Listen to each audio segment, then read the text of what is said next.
Guilty by Blue. Welcome back. It's 2:32 on RTCI, and you are joined by a young Tunisian businessman and artist live from California. Karim Mokhtar is the founder of the Republic of Carthage movement. Karim, good morning. Hi, Adnan. How are you? Thanks for inviting us. Very good. Thank you for accepting the invitation. So it's about 2:33 or 4:33 a.m. in Holland. Actually, it's 5:33 a.m. here. Good. Okay. Sorry for calling you early. Oh, no problem. I'm actually used to that. I get up very early. Sure. You're one of the few who wake up early and work hard. Am I right? Yeah, I do. Well, that's completely true. Well, you get no options, you know. When you live in the United States, you really get no options. Mm-hmm. I wanted to ask you. Yeah, I want to ask you about the Republic of Carthage movement. It's amazing how you opted for this choice of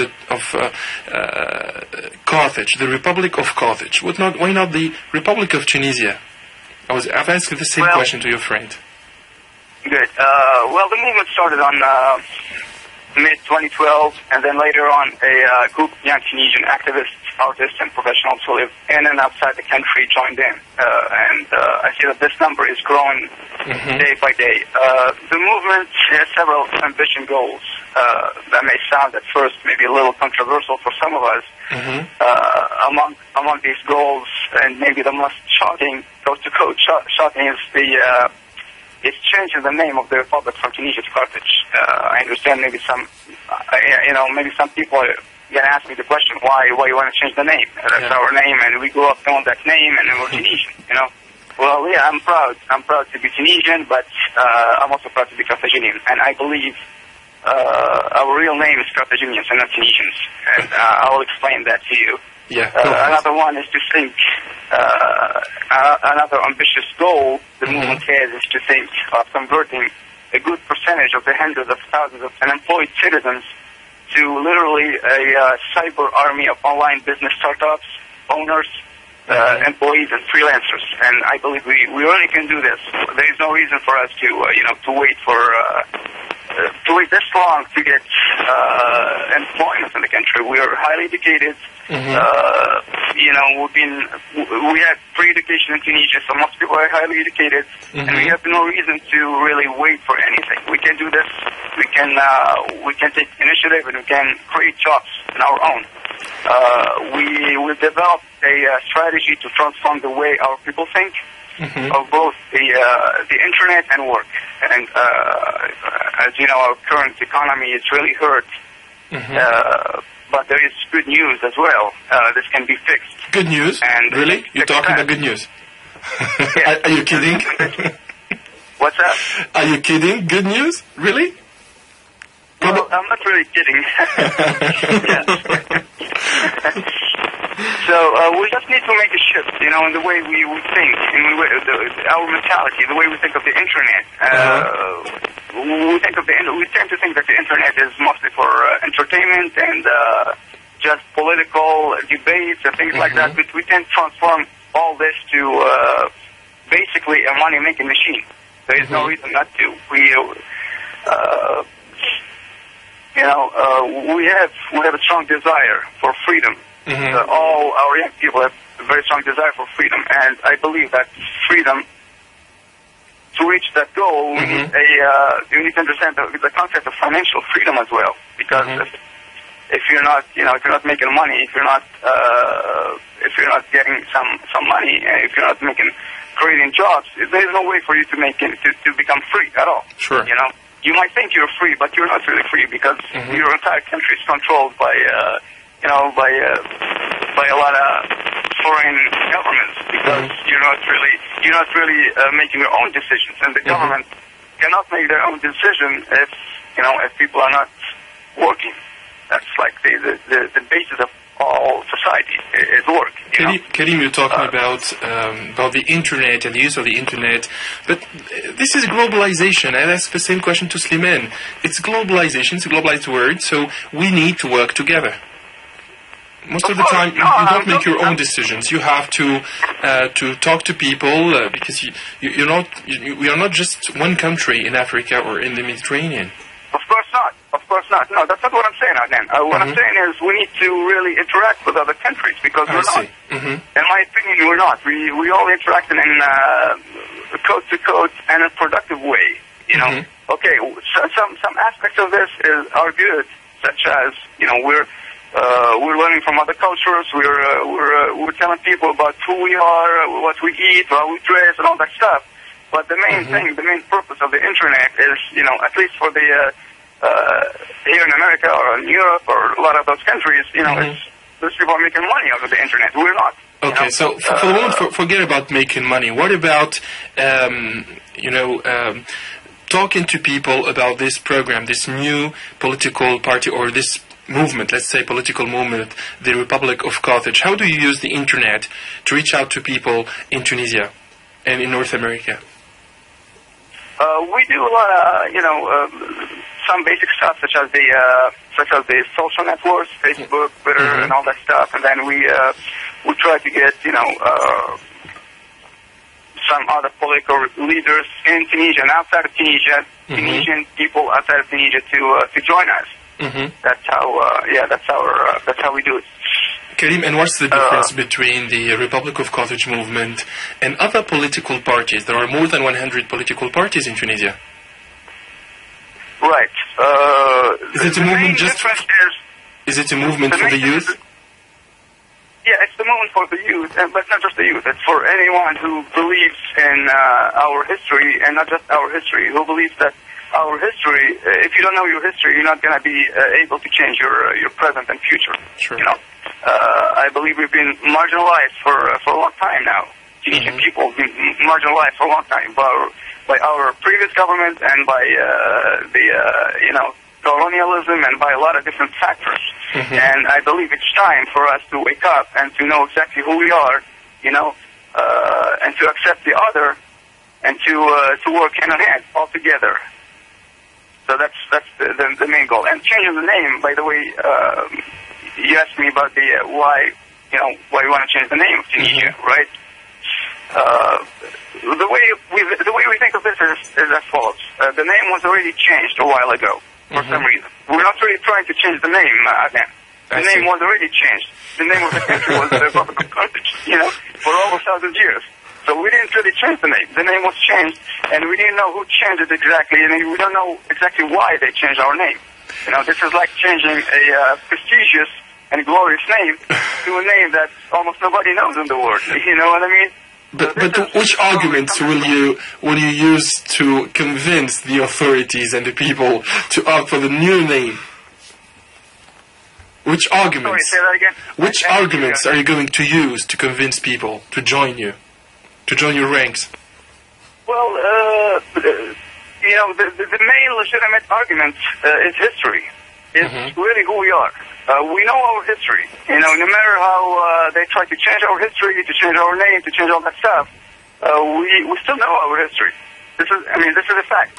This is we're not coming. This is not just a dream. It's not a dream. It's based on reality. The reality is this country was called Carthage for over 1,000 years, and everybody knows this country by that name. If you go, let's say, for example, this is maybe some. I'm going to tell you one of my personal experiences when I first came to the U.S. People used to ask me, where are you from? What's your background? And I tell them I'm Tunisian, and they kind of glare at me. They just, what is that? Is that Europe? Is that Latin America? What is that exactly? And I tell them, it's a North African country. It used to be called Carthage. Oh, Carthage, and then they know. They know what I'm Carthage. talking about. Yeah, everybody knows Carthage. People still studying Carthage in their history books until now, in the U.S. and in Japan and all over the world. And even war strategies.